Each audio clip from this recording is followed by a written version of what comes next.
उसमें कुछ भी हो सकता है. You have to information technology की बात, Teams chat or WebEx chat or hello दोस्तों, आज कुछ बातें होंगी आईटी पर. वर्ल्ड में क्या हो रहा है? आईटी वर्ल्ड में बहुत कुछ हो रहा है. इंफॉर्मेशन टेक्नोलॉजी की बातें करें तो उसमें बहुत सारी चीजें आ जाती हैं. डेटा एंट्री लेवल से अगर आप उसे स्टार्ट करें तो उसमें you have to be in the data. Worksheet आप यूज कर रहे होते हैं, वर्कशीट हो या कोई और स्पेशल एप्लीकेशन हो, कोई सॉफ्टवेयर हो, वर्ड डॉक्यूमेंट हैं, डेटा एंट्री इज सिंपली को प्रोसेस किया जाता है. वो डेटा जो है वो it could be just text, it could be alphanumeric, तो टेक्स्ट भी है, नंबर्स भी हैं, उसमें कुछ भी हो सकता है. But anyways, so that's the data entry level IT. ठीक है. Then the next level is desktop support. So desktop support mein, of course, back in those days you had those desktop machines, right? Computers. Then came those laptops. So laptops, desktops, and then now those people who are supporting desktops are supporting mobile devices, all the mobile devices like iPads, iPhones, Android iPhones, Android tablets, Android iPhones, Android phones, Android tablets. Then what else? So they have to support. So in order to support an organization, you need to set up a help desk. And when you set up a help desk, every help desk needs a ticketing system, service desk tickets.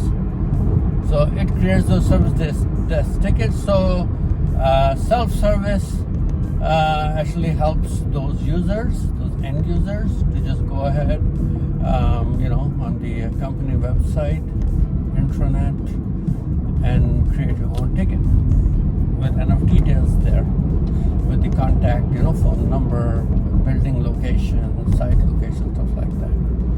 So in a large organization, they have different, sites, different buildings in different cities.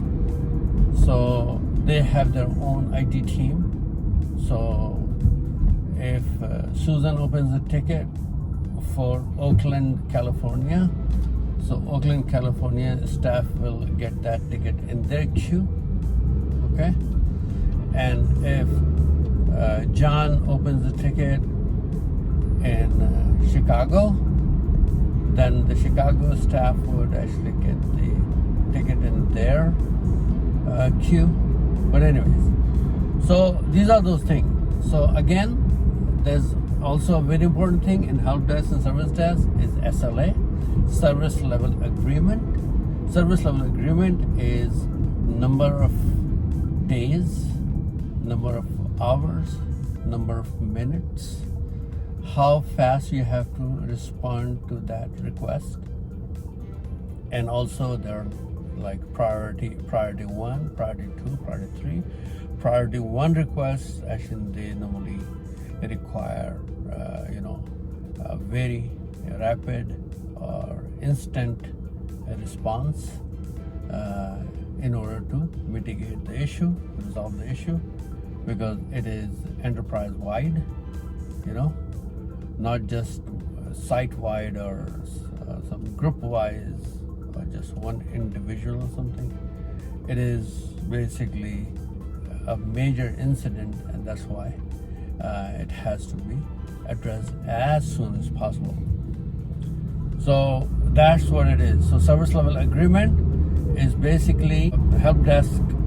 If it is outsourced or something, then that company, that vendor which is providing service desk to the company, right? The company doesn't have their own service desk, then they don't really respond to those issues and incidents on time. So that's how it goes. So SLA, and within an organization, some organizations don't really care about SLA. They have this, of course, priority ones are priority ones, right? But priority 2 or priority 3, sometimes priority 3 I have seen 3 days, and sometimes it is just 1 day. So it depends. Amount of work going on, volume of work, something like that, how busy the organization is or the business is. But anyway, so that's the service desk. So service desk is also using chat, Teams chat or WebEx chat or other types of business chats, which basically help the support team to respond to the issues quickly. And also they use email and phone at the same time.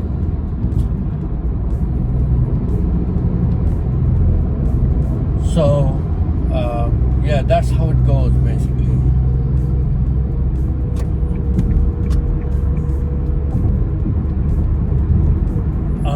So this is very important in every organization. People are using different types of application software, and if something happens to the application, something happens to the hardware needs to be fixed as soon as possible, or it can be replaced. So suppose someone has received a really critical that blue screen of death, BSOD thing, right, on the machine, though people don't really get it anymore because mostly people are using Windows 10 or Windows 11. But what if they still get that thing after installing a driver or something? Then it takes a while to recover that PC or that laptop and retrieve the data, save the data, stuff like that. So for that, what companies actually do is basically they actually have images, right? So they have those backup PCs ready to go. It is called a depot. So in your office, maybe you'll find a room which is called a depot. So depot has all those readily prepped laptops which are ready to go. So in the event of a bad laptop, a laptop is not booting up, people have done their basic troubleshooting, even extensive troubleshooting can be done, but users company downtime or users downtime is companies can't afford it sometimes, right? If it is critical, it's a busy environment. A user without a laptop or a desktop is highly not acceptable. So that's why they have to replace the desktop as soon as possible, and for that they have to have a readily prepped laptop, or a desktop, where the tech would actually go and replace it. That laptop will have all the basic, has the company image on it, right? So that, and on the image they have Microsoft Office, Excel, Word, PowerPoint, everything's there, right? SharePoint is on the web. User can go to use the SharePoint. VPN is also there. VPN is installed on the laptop image, stuff like that. So all of those basic, and of course they have the right browsers. Chrome is also there, and their Edge is also there. So if they need to use something right away, that image would have everything for them, all the basic icons. So we really have to make sure that the user is fine with the icon settings on the desktop. Some people are so picky about it. They basically say, hey, I don't really see my icons. So a little training is needed for those users. Go ahead and start using it while your original laptop is being diagnosed.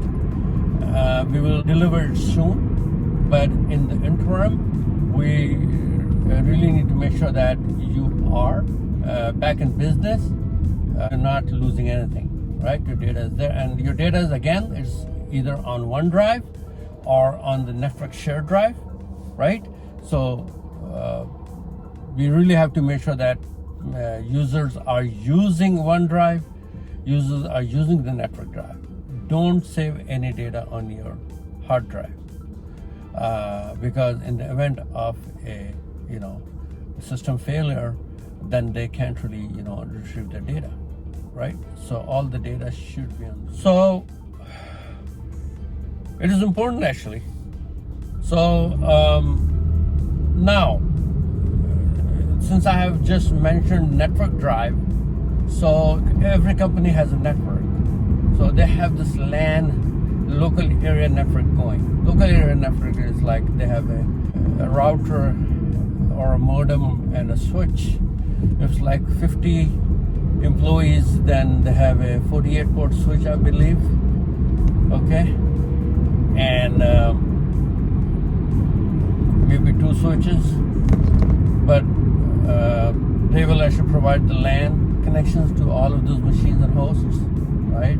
That switch would, and that switch is connected to the broadband modem maybe. That broadband modem is has the backbone of what? AT&T, Verizon, Comcast, which is providing the internet, right? The main connection. So switch is connected to that, and switches other end is connected to that modem, and the other ports are connected with the other hosts, right? Laptops, desktops, the company. And if they need to connect to other networks, it's a larger organization, other location sites, they have this router. So broadband modem would be connected to the firewall also. Yeah, I forgot the firewall. So firewall and firewall will connect to the router connect to the switch, and then they will be able to connect to the world. But smaller organizations, again, if they have just 30 to 40 employees or something, they have a 48 port switch, and they are connected, and switch is providing the LAN connection. All of those machines will be connected with each other. Okay, they can actually share the files, they can connect to the internet, they can do a lot of stuff. So this is pretty much it about networking. So in the networking, again, switches actually they use the MAC address, routers use the IP address, and routers are used for connecting other networks, other routers, and switch is basically used for connecting the hosts, desktop, laptops, mobile devices, wireless. And the important part is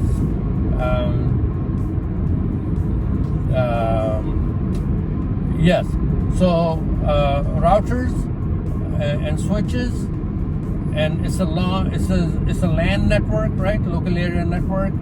Everybody would be getting the internet. Everybody would be connected to the network, and they can do a lot of things. With the switches, there are 2 types of switches: layer 2 and layer 3. So if it is layer 2 switch, then it would be just a switch, right? Using MAC address and connect to the router, and router would be distributing the packets.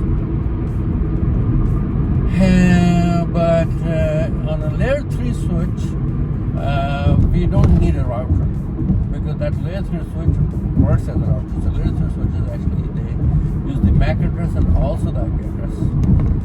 IP addresses are all IPv4 right now, but soon we will have IPv6 IP addresses. Everybody will be using IPv6, and this creating subnets and dividing the networks and all, which actually we basically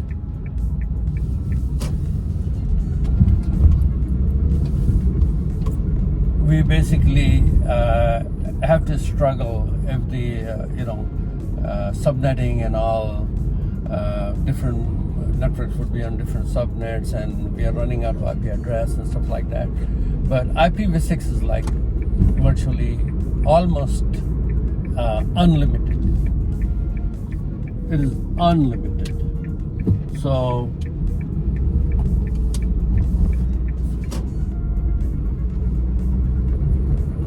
that's exactly what it is.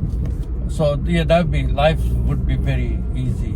So again, on the networking side, when those engineers or techs, they have to install the switches and routers, they need those racks, and there's a dedicated place where they actually have to set up everything.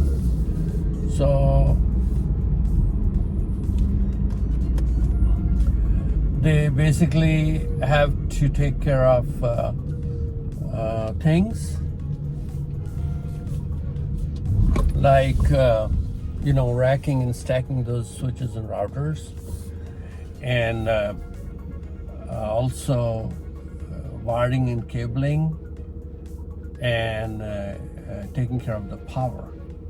So all of those things are, it's a dirty job sometimes. The data center, or those computer rooms, or network closets. But once it is done, it is done. But a lot of people, they don't do a good job with the cabling. It is all, they create a mess. So cleanup is also a job.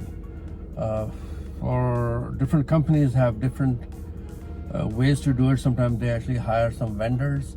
A vendor, people actually go and do the wiring and cabling cleanup. They actually clean it. They actually, organize it and all. Again, with the routers and switches, if something goes down, so they have redundancy going on. They are pretty robust, routers and switches. They don't really go down too often, but sometimes they do, so you have to have a backup switch going. So it is called redundancy or high availability. There are two switches, so one switch goes down, the other switch will be taking over. That is called a failover process. And also with the routers, also if the router goes down, the other router would actually pick up. And also with the circuits. So with the large organizations, what they do, they have one AT&T, one Verizon, or one Comcast, or one AT&T, you know what I'm saying? So two routers, right? And both routers have different circuits going on. Okay? So in case Verizon goes down, AT&T will be available. If AT&T goes down, Verizon will be available. And some companies have three circuits going on: Verizon, AT&T, and Comcast. Okay, just to give you an example. So redundancy is very important, because again, large organizations, they can't really afford to have any kind of downtime. So downtime is not a good idea. So in order to avoid those things, they really do. Also, cybersecurity is very important these days. Hackers are out there who are hacking into these systems, and they are actually creating so many issues.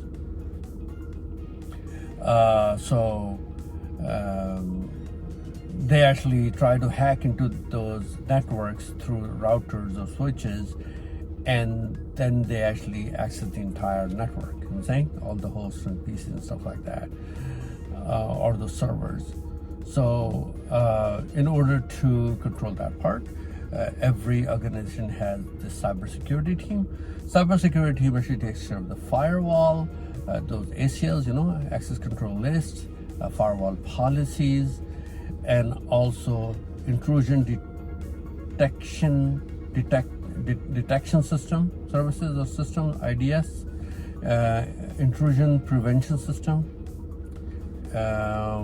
IPS, and they have those training going on for the employees to create awareness. Why do we need cybersecurity? Who are those hackers out there? What are the ways to hack into the system? It is not just by through internet or something.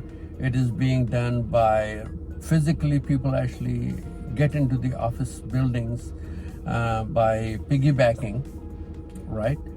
And they actually go and access any laptop or something where the employee is on vacation or something, so they actually go and sit on her desk or his desk and just start, hacking into those systems, logging into the system, trying some, because most of these people, they don't really use a very robust or very strong password. So hacking into those systems not a problem. Or someone is at lunch and that person would go and his or her laptop is not logged, right? And he would actually go and do his thing. Social engineering, talking people into giving away their passwords, their user ID, and other credentials. That's also the thing. Phishing is out there. People are sending those phishing emails, right? And you actually go ahead and click on those links. And so cybersecurity team, the security team in every company, they basically create awareness among the employees. They actually teach them, educate them about how to protect your system, company data, and everything from these people.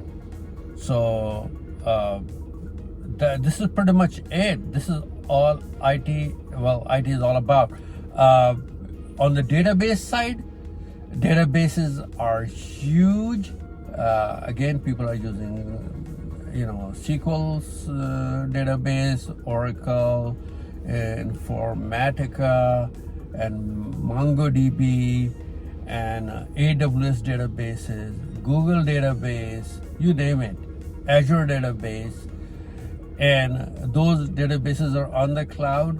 But again, those database administrators and other engineers, they really have to make sure data is not exploding out of busting out of seams.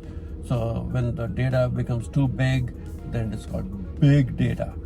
And managing big data is also an issue. So that we have special software and all like Hadoop and other, I think Joomla, Hadoop and stuff like that. That's what they actually use. And also on the development side, again, companies have their own development team. They actually create apps for them. And also there are third-party software available. Companies go ahead and just buy them and buy the support with those software. Anyone has any issues with those applications, they can actually call the software developer company, the actual company, software company can be contacted, and they can actually give them enough support. Sometimes the tech has to come, sometimes they actually do it remotely. But anyways, that's what IT is all about.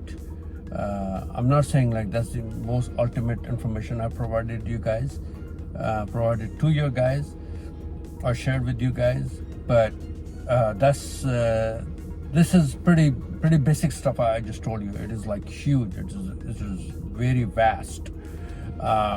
And AI is being introduced, and AI is basically working on different lines. Basically, they are, and AI is being integrated into every walk of life and department. And people are kind of a little skeptical because they're under this impression AI would actually replace their job, but it's not going to happen in the near future. It will take a while if it ever happens, but it will add more efficiency in your existing work, that's for sure. And AI, again, the sky's the limit. It has limitless possibilities. AI with the robotics, augmented reality, virtual reality, it is all very futuristic, and it would definitely be very helpful. And again, it will be a part of IT. So IT is already using IBM Watson, has been around for quite some time, which is all AI. And then again, when we start talking about ChatGPT, Microsoft's Pilot, this other third-party software like Claude, right? Call Annie, and there's those text-to-video software like Pictory, Animoto. So Pictory, Animoto, and Blender, and Sora. There's so many AI software out there, like text to image or text to video, and people are really using those software, and new apps are coming out, and those apps and those applications, tools are all AI based, and some of them are really surprising. So this is pretty much it. I hope you like this video. If you have any questions, something, you can just go ahead and leave some comments in the comments area. And again, I have created this video to educate myself. When you leave some comments, if you have some more details about different IT areas, feel free to share with me in the comments. Other people would also get educated. Again, thanks for watching this video, and take care all. Bye-bye.